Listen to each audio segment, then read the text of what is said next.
طبعا سريع، انا بس ودي ارد على مجموعه من الاهلاويه وهم احبه يعني واعزهم واخوان واشقاء وحبايب وعلى عيني وراسي من فوق يعني. ما في شك اكيد. لكن خالد قاضي ولا سامي القرشي حبايب نقاد حصريين معنا، نقاد حصريين وحبايب، وهذا ترى يعني في معلومه يعني بامكانكم تسالون عنها القدادي او اي شخص من المؤرخين. انتم بال 1357 تأسس ناديكم باسم الأهلي،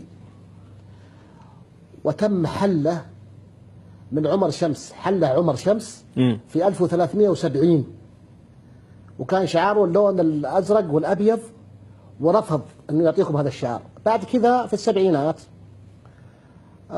كونتوا فريق وليس نادي، فريق اسمه الثغر، وحققتوا كأس ولي العهد عام 1378. وبعد كذا انحل الثغر، والآن الأهلي الحديث الآن تاريخ تأسيسه 1381. هذا الأهلي الحديث الآن. إذا 3 مراحل تاريخية لكم. وبالتالي أنا أطالب لجنة توثيق البطولات اللي هي الخليوي، كيف حسبت بطولة الثغر وهو فريق كرة قدم، فريق مستقل بالحالة، مستقل بحالة لا يمت للأهلي بصلة، كيف حسبتها بطولة للأهلي؟ بس ما طلعت النتائج الحين، كيف حسبها؟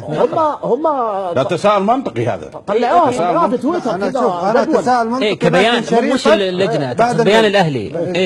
بيان، طلعوا بيان بطولات وهذا. بينما يا أخي اللي حل الأهلي الحقيقي عمر شمس، ونادي الثغر انتهى، حقق بطولة وراح. الأهلي الحديث الحالي هذا عام 1381 تاريخه. طيب الرد هذا على ايش؟ ايش الرد على اللي يقول انه الاتحاد ما شفنا الاتحاد الا 1417. يا رجل الاتحاد يا اخي تاريخ الحركه الرياضيه، اي كتاب للحركه الرياضيه السعوديه تجد نادي الاتحاد في صدر بس في اليوم في حوار طيب خطير. اليوم معليش، اليوم في حوار خطير لامين ساعاتي في جريده عكاظ مع الاستاذ عبد الله المرزوق تقريبا الصحفي. يعني اليوم تكلم عن التوثيق وعن الاعضاء، يقول احضروا ناس مجهولين.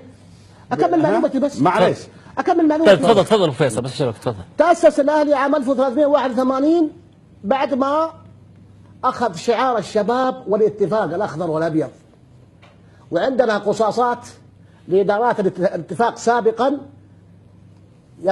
قالوا فيها ما نصوا انه الاهلي سرقوا شعارنا. كان الاخضر والابيض للشباب والاتفاق، ولدينا قصاصات تثبت هذا الكلام. طيب ليش ما استمر؟ لان شعاركم الاساسي كان ازرق وابيض، انتهى، حلوا عمر شمس وعي ما يعطيكم اياه. واسس ناديكم طبعا حسن شمس. فتاريخكم تاريخ اتحاد يعني. انتم يعني من صلب العميد يعني، لا تنكرون تاريخكم.